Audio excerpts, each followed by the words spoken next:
باقی rest of the hospitals آپ دیکھتے ہیں کہ فارماسسٹ 1 2 3 ہوتے ہیں, وہ جسٹ میڈیسن کی پرچیزنگ میں ہوتے ہیں, لیکن بیڈس پر ان کا کوئی کام نہیں ہوتا.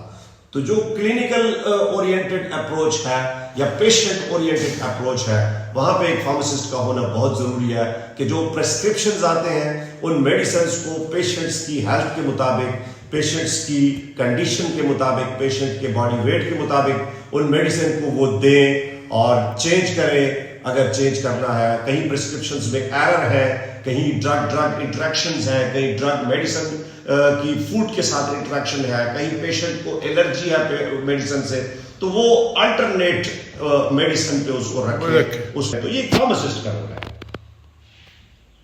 آئی ایگری, کیونکہ ہسپتالوں میں تو یا ڈاکٹرز یا نرسز یا کمپاؤنڈر, یہ فارماسسٹ کا تو کسی کا خیال ہی نہیں تھا کہ اتنا ضروری ہے.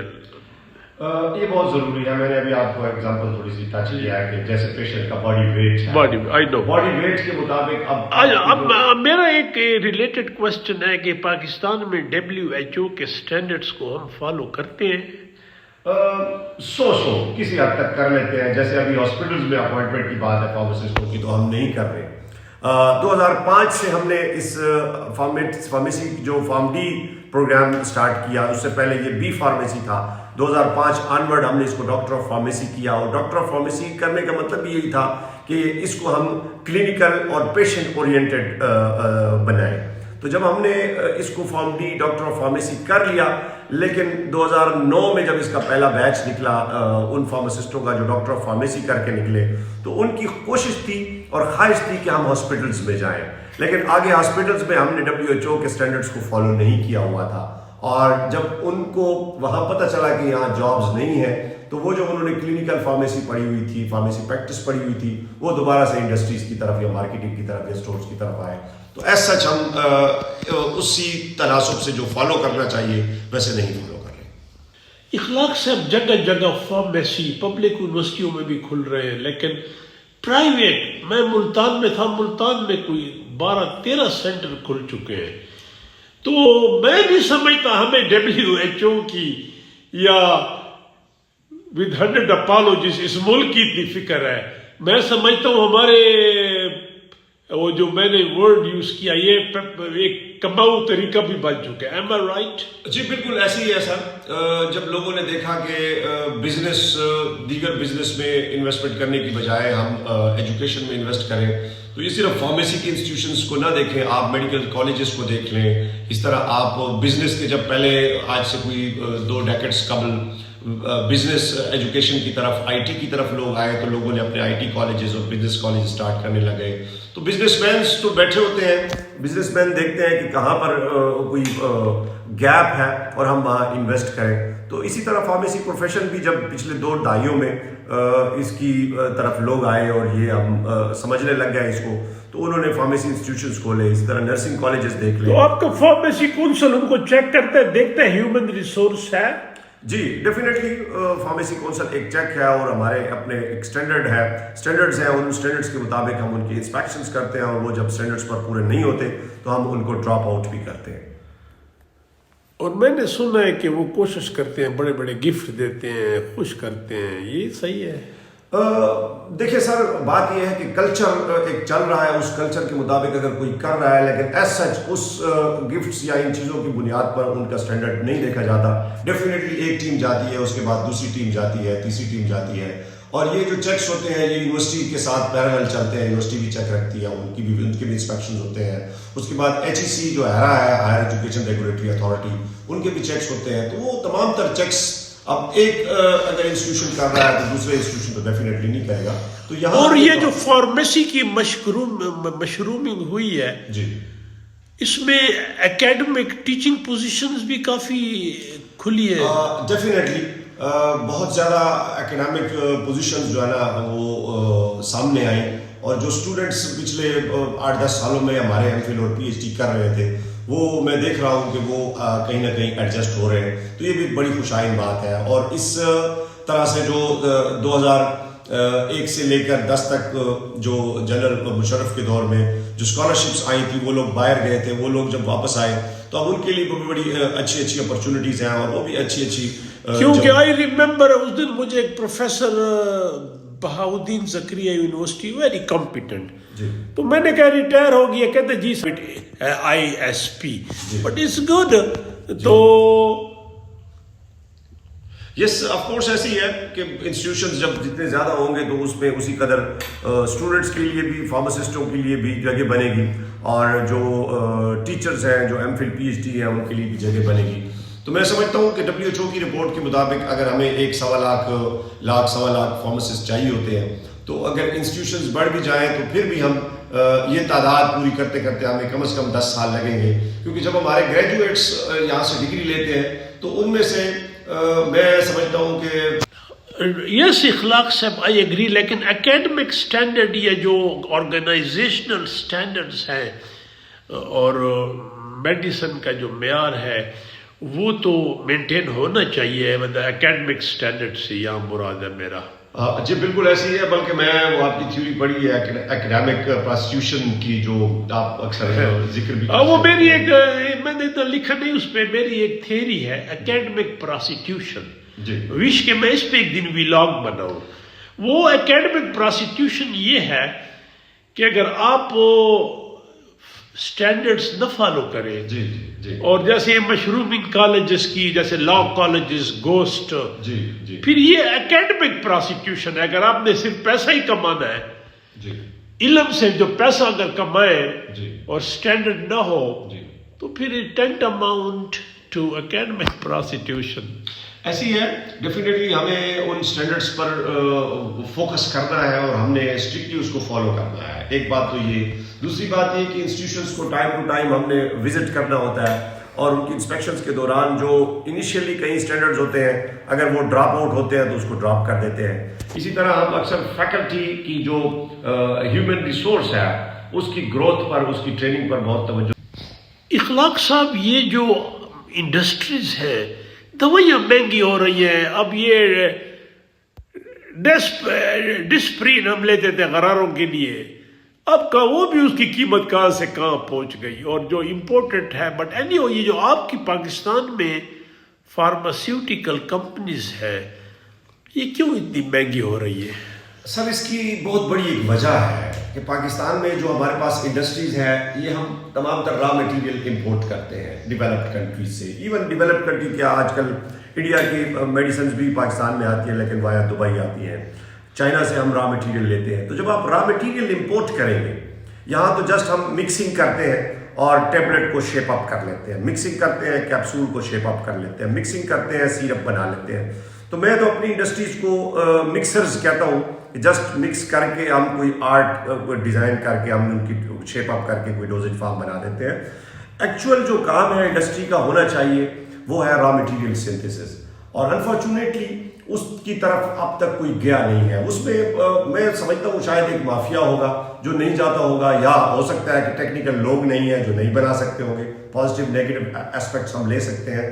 تو اس میں ہو سکتا ہے امپورٹ کرنے والے لوگوں کو بینیفٹ زیادہ ہو سکتا ہے انڈسٹری کو بینیفٹ زیادہ ہو. تو اگر اس میں بہت سارے لوگ انوالو ہوں گے جو را مٹیریل امپورٹ کرتے ہوں گے، پاکستان تک آتے ہوں گے، ہر ایک کا اپنا حصہ ہوگا. تو وہ چاہتے ہیں یا نہیں چاہتے ہیں کہ انڈسٹریز ہماری را مٹیریل سنتھسس کی طرف آئے. تو اگر یہ را مٹیریل پاکستان میں سنتھسس کرنے لگ جائیں ہم، تو پھر میرا نہیں خیال کہ یہ جو میڈیسن بہت مہنگی ہے اور پیشنٹ پاکٹ فرینڈلی نہیں ہے، یہ ایسا نہیں ہوگا. اور ہر آدمی کے پاکستان میں چھوٹی اور بڑی کتنی انڈسٹریز ہیں؟ پاکستان میں لگ بھگ جو ہے نیشنل ملٹی نیشنل کمپنیز ہیں کوئی 900+ جو ہے نا انڈسٹریز. اور زیادہ کس شہر میں ہے؟ زیادہ تر اب کراچی میں ہے اس وقت، لاہور میں، پھر اس کے بعد ہے، پھر اس کے بعد ہماری پنڈی اسلام آباد میں لے لیں، ہتار میں لے لیں، پشاور میں لے لیں. جو ملٹی نیشنل ہے اخلاق صاحب یہ مطلب فورن اونڈ ہے؟ جی فارن اونڈ ہے. انہوں نے اپنے اپنے پلانٹس پاکستان میں لگائے ہیں. ڈیفینیٹلی جب انہوں نے دیکھا کہ یہاں یہ کام ہو رہا ہے، بینیفٹ ہے، یہاں ان کو لیبر سستی ملتی ہے اور یہاں پہ میڈیسن زیادہ سیل آؤٹ ہوتی ہے، تو انہوں نے اپنے پلانٹس لگائے ہوئے ہیں. باقی ان کے ساتھ ہماری لوکل کمپنیز بھی بہت اچھی اچھی ہیں جو ان کی اسٹینڈرڈ کو میٹ کرتی ہیں. جیسے یہ جو ہلٹن ہے یہ لوکل ہے یا ہلٹن جو ہے نا ویسے تو لوکل ہے لیکن ان کا اسٹینڈرڈ اچھا ہے. اخلاق صاحب آخر میں اب افسوس سے کہنا پڑتا ہے کہ 2 نمبری تو ہمارے خون میں بس چکی ہے. 2 نمبری اگر 2 نمبری کوئی نہیں بھی ہے تو لوگ کہتے ہیں یہ 2 نمبری ہے. بٹ یہ 2 نمبری دوائی کیا ہے؟ کہتا ہے یہ دوائی 2 نمبری ہے, یہ دکان اچھی ہے, یہاں 2 نمبری دوائی نہیں ہے. یہ کیا چکر ہے؟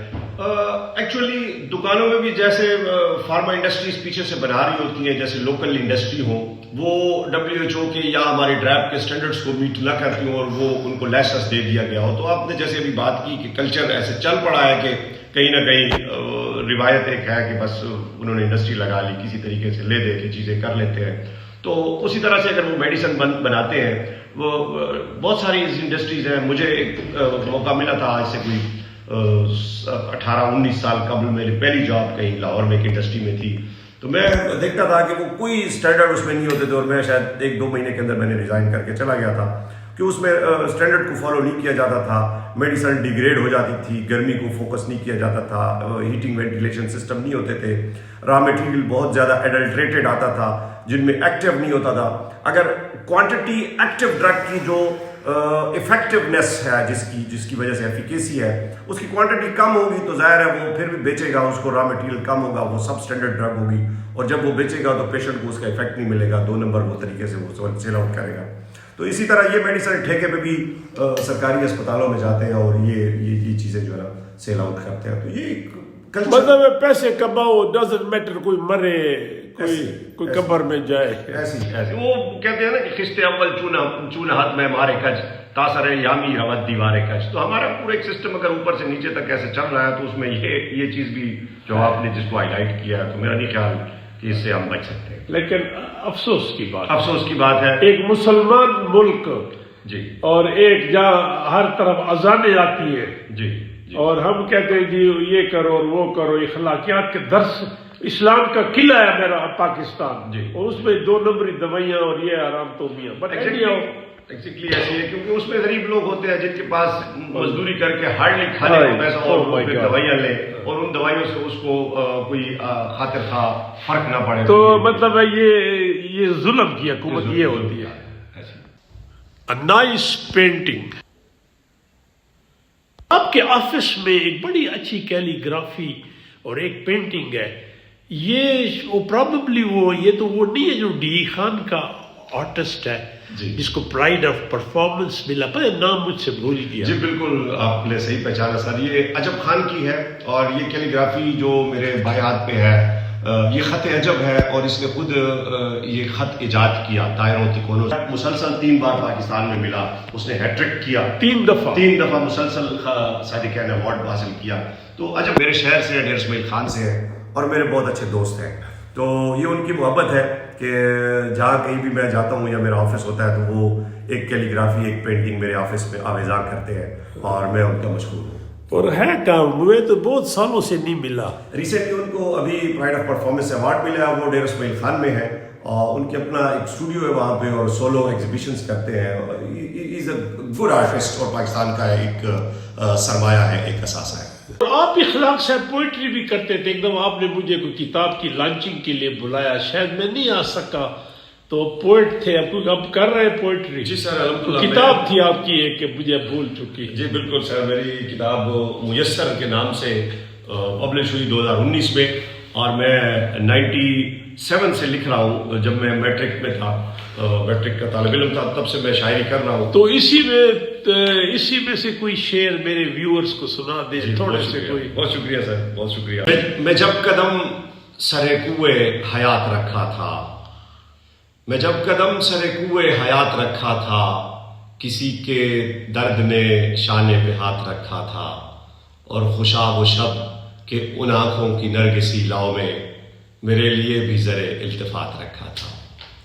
شک تھی کہ تیرے وصل کی تابانی میں, وہ بھی شک تھی کہ تیرے وصل کی تابانی میں جگمگاتا تھا کوئی نور سب پیشانی میں, اور سر پر آتی ہے تو پھر ہوش نہیں رہتا کچھ, سر پر آتی ہے تو پھر ہوش نہیں رہتا کچھ, بھول بیٹھا ہوں تجھے اپنی پریشانی میں.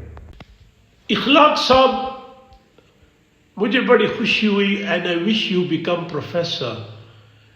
اور مجھے آپ کی ایک بات ہمیشہ یاد رہتی ہے. میں نے اپنے بیٹوں سے بھی ایک بات کی. میں نے آپ سے پوچھا تھا کہ آپ کا باپ کیا کرتا ہے جب آپ انٹرویو پہ آئے, تو آپ نے کہا وہ ہیئر کٹر ہے, مطلب ہے.